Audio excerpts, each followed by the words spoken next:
Black powder and muzzleloaders. A muzzleloader is loaded from the front of the barrel rather than the breech. The form spans smoothbores and rifled guns, from pistols to artillery, but black powder small arms define the common image. The lineage runs from matchlock and wheel lock through the flintlock era into percussion caps in the early 19th century. The mini A-ball of the 1840s and 1850s, with its expanding skirt, let rifled muzzleloaders overtake smoothbore muskets in military service. Cartridge firearms displaced them later, yet the 20th century brought a revival for historical sport and hunting seasons. Shooters often call them front loaders and distinguish by ignition: flintlock, caplock, and modern inline. A classic load sequence measures powder, adds wadding where needed, seats ball or conical with a ramrod, and primes the lock or caps the nipple. Black powder remains traditional, while substitutes such as Pyrodex reduce fouling. Some specialized modern designs permit smokeless use within narrow envelopes. Projectiles range from patched round ball and mini A-style conicals to saboed hunting bullets. Common rifle bores include 45, 50, 54, and 58, with the larger diameters favored for heavy bullets at modest velocities. Inline designs from the 1980s forward, pioneered commercially by Knight, sealed 209 primers at the breech, took optics easily, and delivered practical hunting accuracy. Current examples span CVA's updated Optimal lines, Knight's Ridge Runner, Tradition's Nitrofire family firestick concepts, and carbon-wrapped barrels such as the Fierce Carbon MZ Pro. Many U.S. jurisdictions run primitive or muzzleloader seasons, which keeps demand steady among hunters, reenactors, competitors under MLAIC rules, and collectors round out the audience. Swabbing between shots in precision strings prevents residual embers from igniting a fresh charge, a habit as old as the guns themselves. Semi-automatic pistols. Self-loading pistols arrived in the 1890s. The Borchardt C93 proved the concept, the Mauser C96 reached real commercial scale, and John Browning and Georg Luger refined the locked breech service pistol path for the 20th century. Browning's 1900 started a run that culminated in the Colt M1911, adopted in 1911. Luger's P8 and the 9mm cartridge set a NATO standard decades later.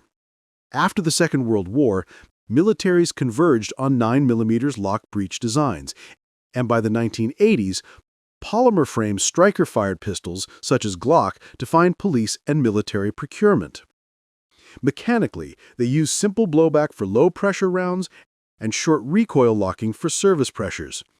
Gas operation shows up rarely, as in the Desert Eagle.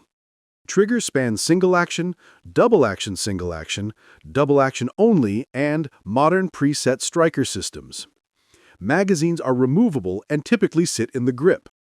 Typical calibers serve clear roles: 22 LR for training and inexpensive practice, 380 ACP and 32 ACP for compact carry, 9mm as the global duty standard, 40 Smith & Wesson and 45 ACP for those who prioritize heavier bullets, 10mm auto and 357 SIG for niche penetration and hunting roles.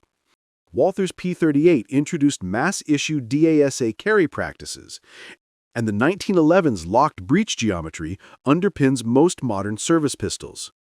Many current designs ship optics-ready with accessory rails and modular grip-back straps. U.S. service history runs from the M1911 through the Beretta M9 to modern striker-fired 9mm pistols with polymer frames like the Glock G17 and G19, the SIG P320 and P365, and the FN 509. Police agencies worldwide mirror that trajectory. Civilian buyers often choose compact and subcompact 9mm pistols for capacity, controllability, and platform diversity, while 22 LR pistols remain the default for fundamentals and competition training. Revolvers. A revolver stores several cartridges in a rotating cylinder with one chamber aligned to the barrel for each shot. Early multi-barrel pepper boxes and revolving arms predate the type, but the practical, mechanically indexed cylinder emerged in the 1700s and reached maturity with Samuel Colt's 1836 patents. The cap-and-ball era gave way to metallic cartridges after mid-19th century advances such as Lefaucheux pinfire and bored-through cylinders controlled by Smith & Wesson's roll-in-white arrangement. By the late 1800s, rear-loading cartridge revolvers dominated as sidearms. Action split into single action, where the hammer is cocked manually, and double action, where the trigger cocks and releases the hammer. Loading systems tell a parallel story. Early loading gates and removable cylinders, then top brake frames with simultaneous extraction, and eventually swing-out cylinders with star ejectors as the modern standard. Chambering depends on a revolver's role. 22 LR supports training and small game. 38 Special and 357 Magnum balance recoil with performance. 357 revolvers digest 38 Special for economical practice. Large-bore 44 Magnum and 500 S&W Magnum suit hunting. 45 Colt persists for historical interest. Hybrids that chamber 410 and 45 Colt fill niche defensive and field roles. Conventional revolvers vent at the cylinder gap and do not suppress well. The Nagant M1895's gas seal system is a famous exception. Auto revolvers such as the Webley Fosbury and Mateba use recoil to cock the action. Modern engineering produced lightweight polymer aluminum frames, internal safeties, and bottom chamber firing to cut muzzle flip in designs such as the Chiappa Rhino. Cultural fixtures include the Colt Single-Action Army, Webley service revolvers, the Smith & Wesson Model 10, the Model 29, the Model 686, and the Colt Python. Police departments relied on double actions through much of the 20th century before shifting to semi-automatics. Revolvers remain common as backups, hunting sidearms, and competition pieces. Shotguns. A shotgun is typically a smoothbore shoulder arm firing a shell that contains a shot column or a single slug. The gauge system counts how many lead balls of bore diameter equal a pound, giving 12-gauge a nominal .729-inch bore and a broad ecosystem of ammunition. 19th-century breech loaders and standardized paper and brass hulls set the stage for the modern era, followed by smokeless powder loads and robust repeaters. The 20th century put pump action and auto-loading designs in hunting fields, police cars, and military inventories. Actions include break-open doubles in side-by-side and over-under forms, single shots, pumps, semi-automatics, and less common lever and bolt types. Tubular magazines dominate, with mag-fed designs forming a smaller category. Shells are commonly 2 3/4, 3 and 3.5 inches in length. Birdshot covers small game and clays, buckshot serves deer hunting and defensive roles, and slugs extend range for large game or barrier defeat. Saboted slugs in rifled barrels offer rifle-like accuracy where centerfire rifles are limited. Chokes at the muzzle regulate pattern density. Modern wad columns and buffered shot improve consistency. Recoil and handling change markedly with load and platform, so barrel length and gas or inertia systems influence practicality. Civilian use covers waterfowl, upland birds, turkey, practical clay sports, and home defense. Police agencies employed buckshot, slugs, and breaching loads, while military service stretches from First World War trench guns to modern semi-automatic combat shotguns such as the Benelli M1014 M4. The Remington 870, Mossberg 500, 590, Winchester 1897 and 1200 series, and autoloaders such as the Remington 1100, 1187, and Benelli inertia designs anchored the historical catalog. Optics-ready receivers, improved recoil systems, and non-toxic shot keep development active. Lever-action rifles.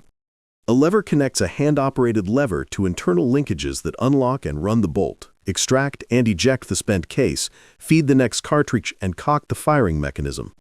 The concept appears early in ring-lever Colt Patterson rifles, 1837-41, that indexed a cylinder, but the first broadly significant shoulder rifles were the Spencer and Henry around 1860. The Spencer's removable tube magazine and the Henry's underbarrel magazine established repeating fire in the U.S. Civil War. Winchester's 1860, 1873, and 1894 models, Marlin's 1881 and 1894 .336 families, and Savage's 99 defined a golden age by the turn of the century. Shooters often call them lever guns. Magazine architecture shapes ammunition choices. Tubular magazines favor flat or round-nosed bullets to avoid primer impact. Elastomer-tipped Spitzers mitigate the risk. Some designs, including the Winchester 1895 and Savage 99, used box or rotary magazines to run pointed bullets at rifle pressures. Locking strength varies from early toggle link systems to rotary or tilting block locks and modern multi-lug bolts as in the Browning BLR. The result is a spectrum from pistol-caliber carbines in .357 Magnum, .44 Magnum, and .45 Colt, up through classic .30-30 and .35 Remington, to big-bore .45-70 and contemporary lever-suitable Magnums. Lever actions earned limited military service beyond the Civil War. The Model 1895 went to the Russian Empire and later appeared in the Spanish Civil War. Wildlife officers, mounted police, and prison services used them where handling mattered. Civilian buyers cite short overall length, fast follow-ups, and Woods ergonomics. Current production from Henry and Marlin reflects renewed interest, with optics-ready receivers, threaded muzzles, and accuracy that frequently meets hunting needs within typical ranges. Bolt-action rifles. A bolt action locks a cartridge in battery with a manually rotated bolt or a straight pull mechanism that latches lugs into the receiver or barrel extension. The first practical military bolt breech loader was the Dreyse needle gun, perfected by the 1830s and adopted in 1841. Metallic cartridge repeaters arrived with the Vetterli 1867 and proliferated as designers moved to box magazines and stronger locking. The late 19th century standardized national service rifles, such as the Mauser 98, Lee Enfield family, and Mosin Nagant, and the First World War produced tens of millions. Semi-automatic service rifles displaced them gradually for general infantry, yet bolt actions remained in sniper, hunting, and target roles. Turn bolts typically cock on opening. The Lee Enfield famously cocks on closing and cycles quickly in trained hands. Feed systems include fixed internal magazines loaded by stripper or end-block clips and detachable box magazines. Straight pulls reduce the motion count to a simple pull and push, favored in biathlon actions such as the Anschutz Fortner. Caliber coverage runs from rimfire 22 LR through classic service rounds like 30-03 British 7.62 by 54R and 30-06 to modern long-range selections such as 6.5 Creedmoor and magnums including 300 Winchester Magnum.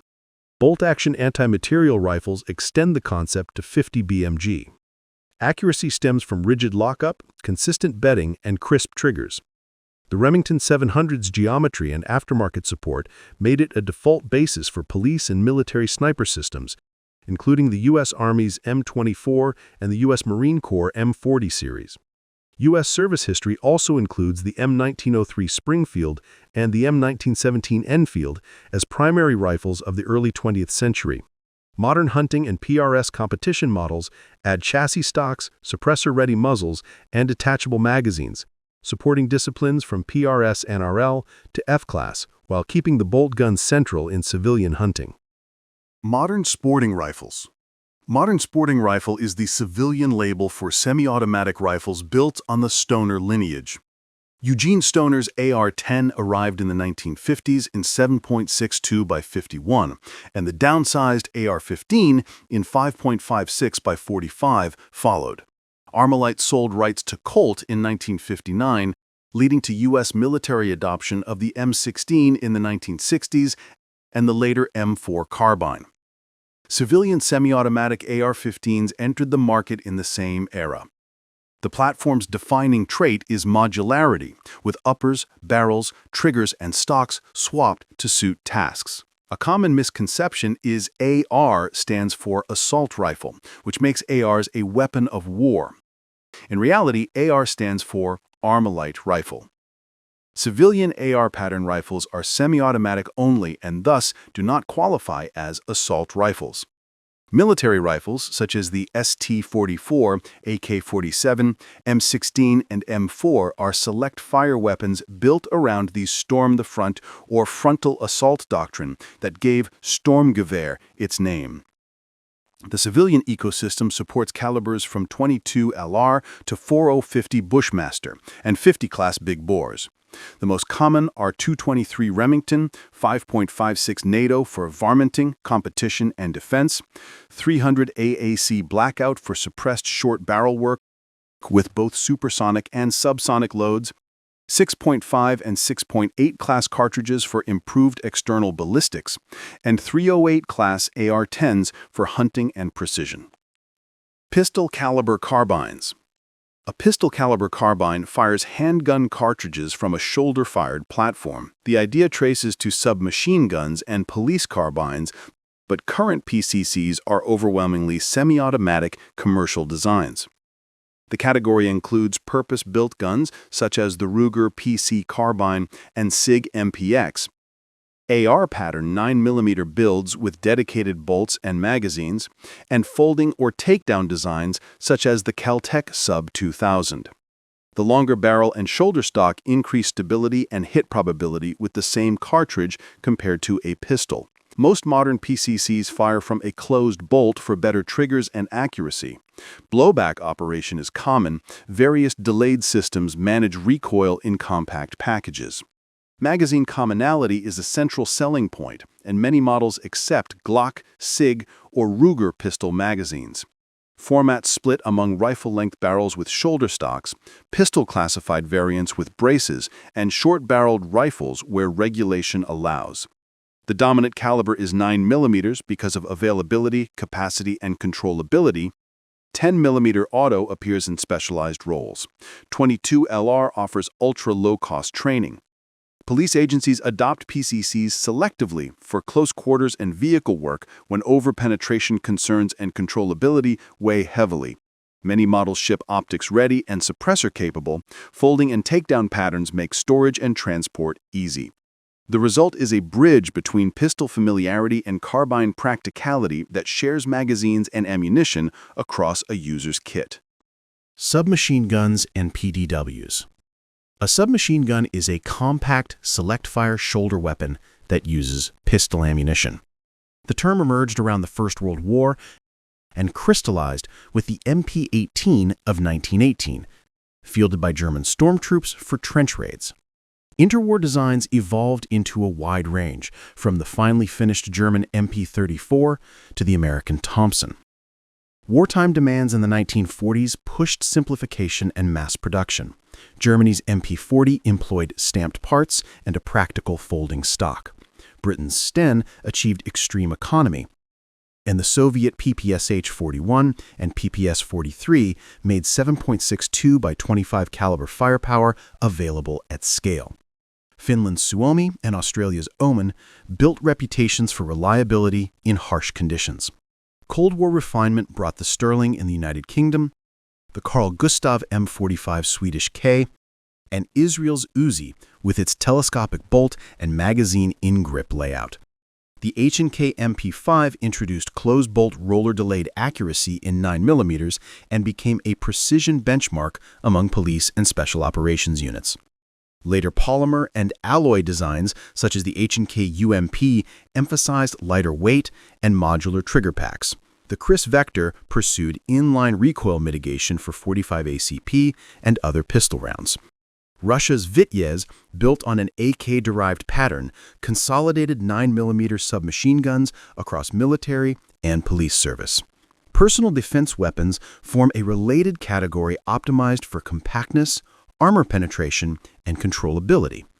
The FNP-90's 5.7 by 28mm and the H&K MP7's 4.6 by 30mm reflect that intent. Submachine guns now fill niche roles compared to compact carbines and rifles, yet remain relevant in CQB, protective details, and suppressed entry work. Civilian legal markets typically interact with semi-auto lookalikes of the patterns rather than select fire originals. Light and heavy machine guns. Light machine guns furnish squad-level suppressive fire in a package that one gunner can carry and operate from a bipod. The idea that the machine gun must learn to walk took hold in the early 20th century, and the Lewis gun and the 1918 Browning automatic rifle bridged roles between heavy guns and portable marching fire. By the Second World War, the British Bren, the Soviet DP, RPD lineage, and similar section guns anchored infantry tactics. Post-war trends shifted to lighter weapons firing the same intermediate cartridges as service rifles, easing logistics and recoil. Feed systems divide into belt-fed designs and magazine-fed automatic rifle approaches. The FN Minimi, adopted widely as the M249 SAW in the United States, can draw from belts and, in emergencies, rifle magazines. The Soviet RPK family uses extended magazines and drums to simplify compatibility with AK pattern rifles, while the earlier RPD used belts. Intermediate rounds, such as 5.54 by 45 and 7.62 by 39, support mobility and controllable bursts. Full-power 7.62 by 51 NATO and 7.62 by 54R extend range and barrier performance for general-purpose machine guns and heavier squad variants. Weights range from very light guns, such as the Ultimax 100, to traditional section guns around twice that once a box belt and spare barrel enter the load. Quick change barrels, moderated cyclic rates, and improved bipods help manage heat and dispersion.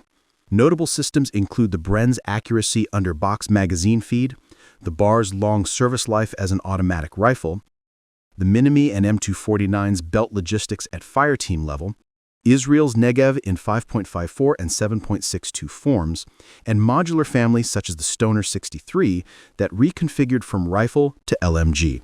U.S. service examples stretch from Bar in World Wars and Korea to M249s and 7.62 class GPMGs alongside them, with tactics centered on fixing the adversary with bursts while riflemen maneuver.